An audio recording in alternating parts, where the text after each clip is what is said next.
So, the next big disaster in the chapter of disasters is the financial disaster that is the Great Depression. And you may remember this from your US 2 class. Again, it is going to be one of those things that is going to be truly global and is going to impact parts of Europe and other parts of the world just as much as it ends up impacting the United States. So to start off with here, the Great Depression represented the most influential post-war change.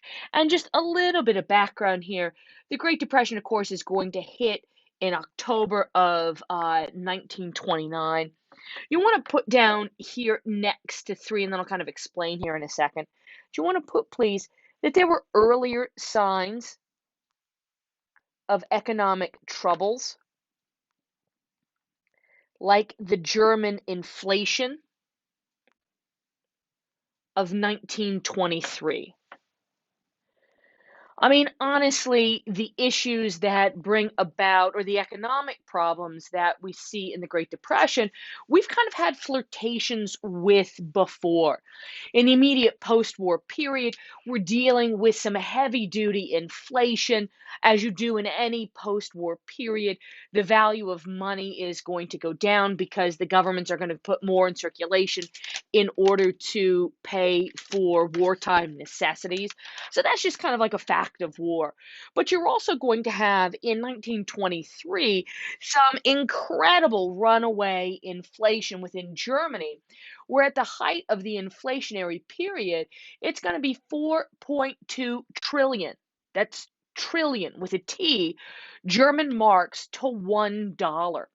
So once the Great Depression comes, again, we've had some flirtations with economic disaster. And specifically with what we have here is contracting stock prices are going to completely wipe out paper fortunes. On top of this, we have world trade dropping 62% in a few years, and businesses, of course, are going to contract. Unemployment is going to soar. I mean, we reached 30% in Germany and the United States by 1932.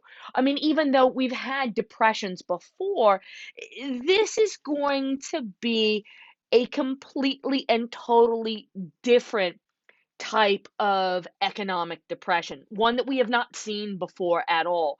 And because it's so new, it's going to be so incredibly difficult to get out. In fact, we don't get out of this depression until ultimately we start to shift our attention to World War II and we start preparing for it.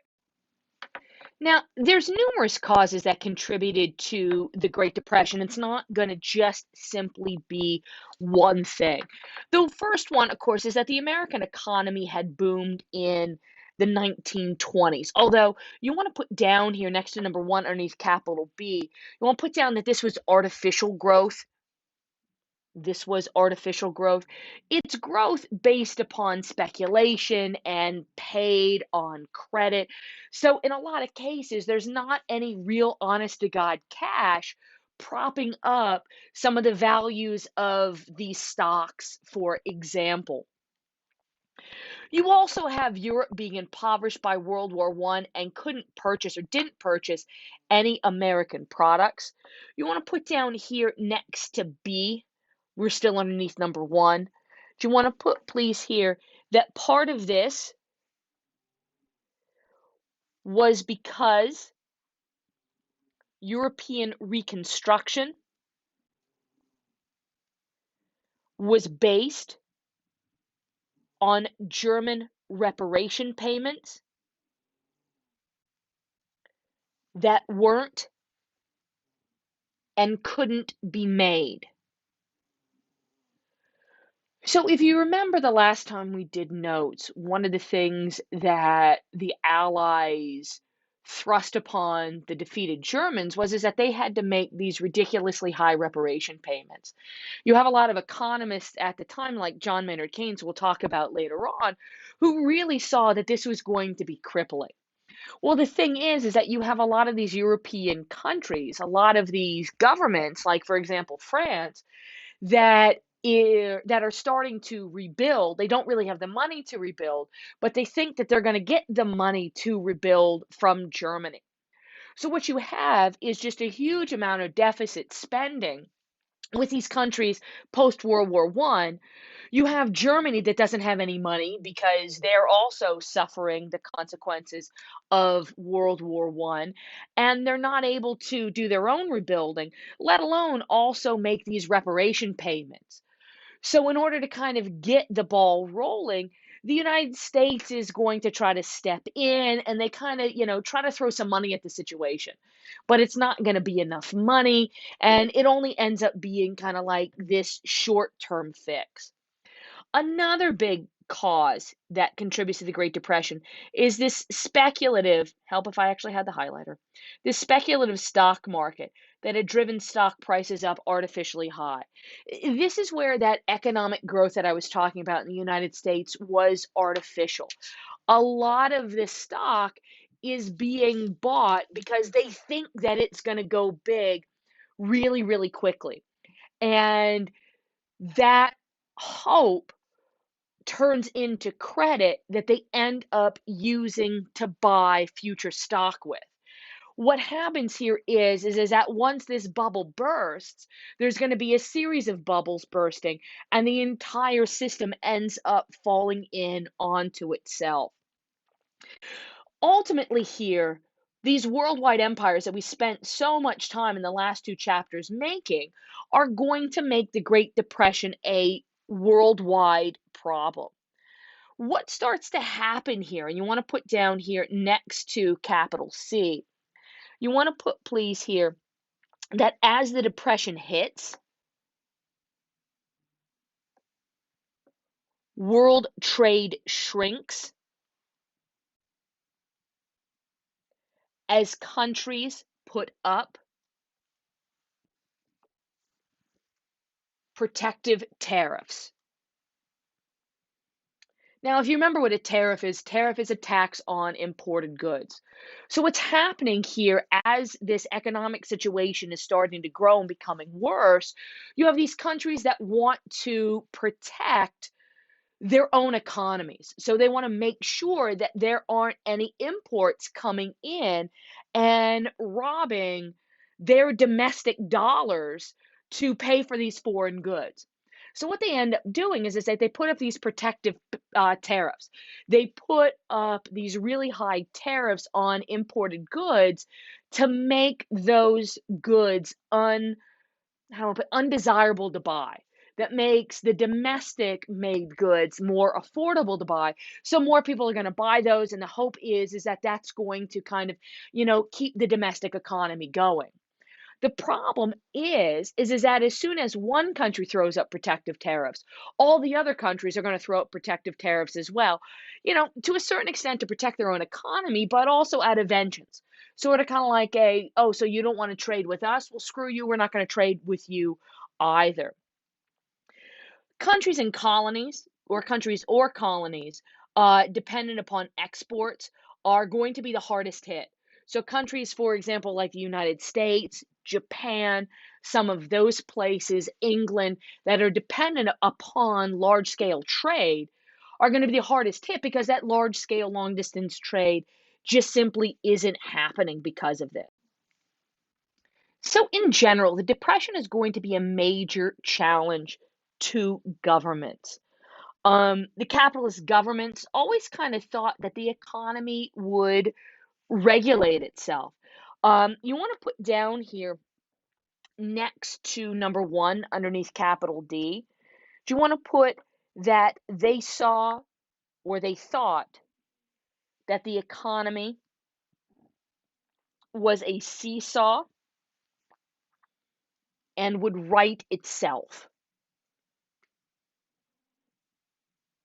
They kind of have this old school idea, and it goes back to the Enlightenment. It goes back to Adam Smith and his work in 1776, that they believe that the economy was a self-regulating system, that we kind of naturally go through periods of depression and growth and recession and recovery, that if we just give it some time, everything would be all hunky dory. The problem is that this Great Depression is not like others. In fact, you want to put down here kind of next to capital D, because this is going to be kind of like a a general note for this section. And I'll give you the note and I'll kind of explain. The note I need you to put down again, we're like right next to capital D here. Do you want to put, please, that the Great Depression was unlike any other depression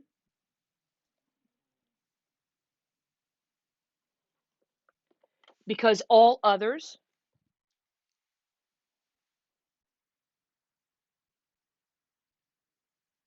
were based on a lack of a product, usually agricultural.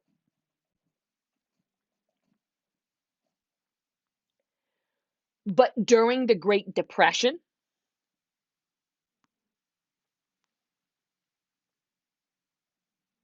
there are surpluses of goods, but a lack of money.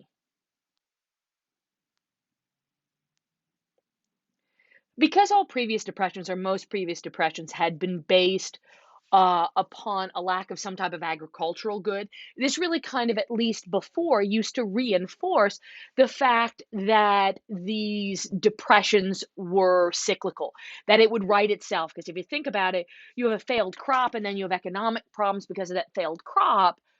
Next year's crop, if it's successful, is going to get you out of the depression. However, the problem with this Great Depression is that we're not lacking a good. We have an overabundance of stuff that we've made with the Industrial Revolution. What we don't have is money. And this kind of, begins this ever deepening problem because as soon as a factory can't sell, say like blue t-shirts, the first step that they do is they start to unemploy people. They start to shut down. Well, unemployed people don't have money.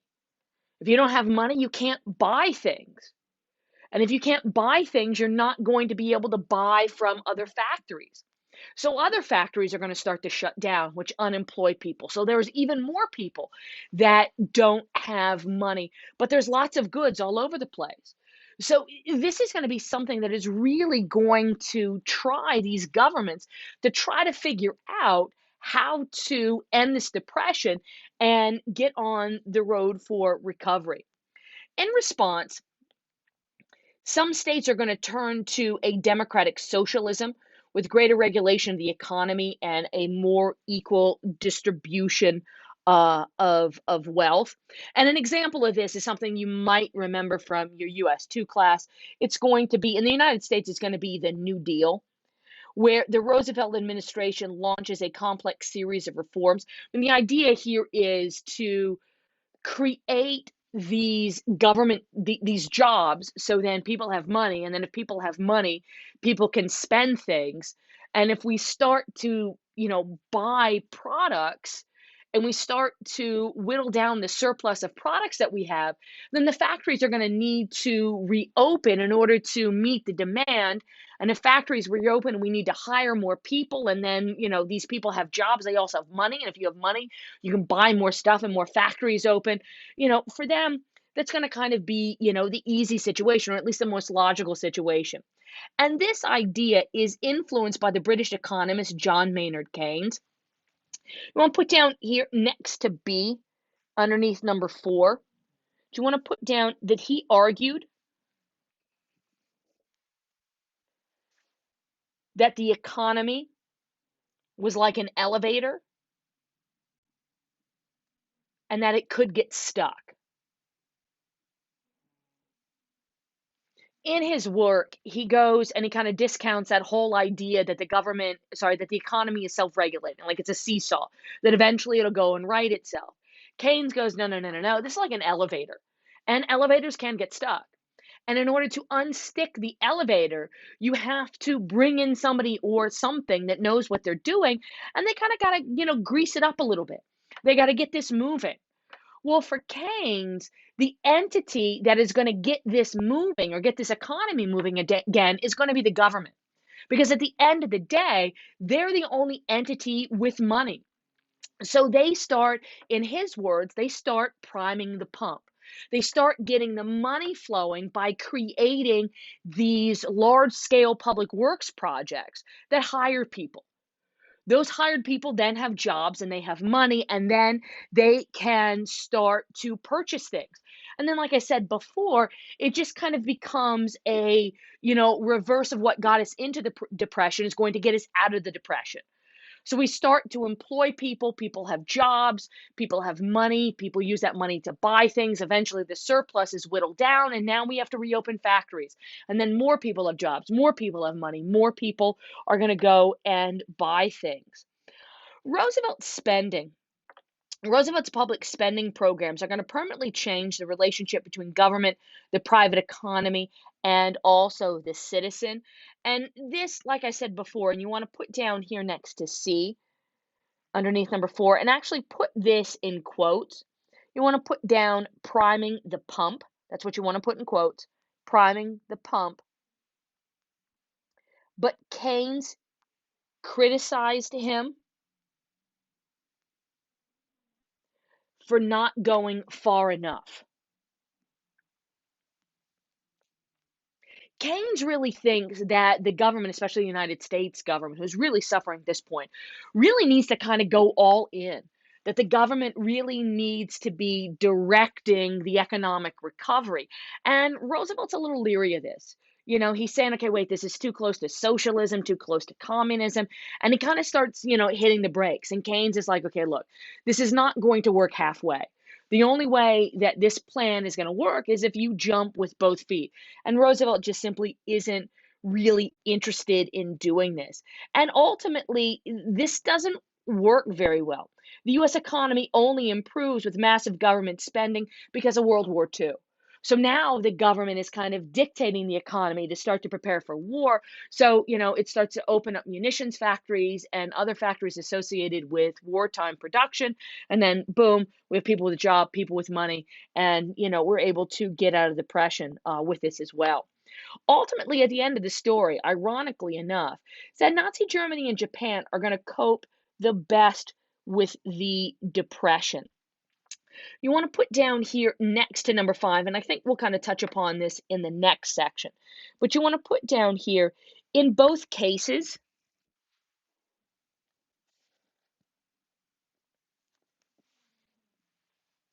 right-leaning parties use this to their advantage.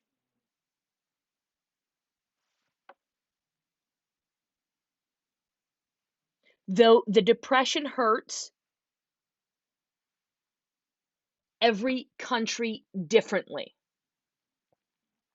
There's going to be some countries, say like with France, where, okay, it's still a depression, but it's not now going to be as monumental as it is within the United States and Germany.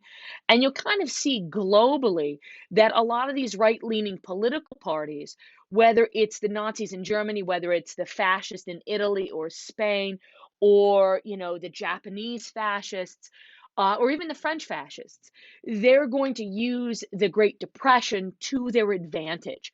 They're going to try to gain political support and political influence because of it. And you'll actually start to see that within the next section.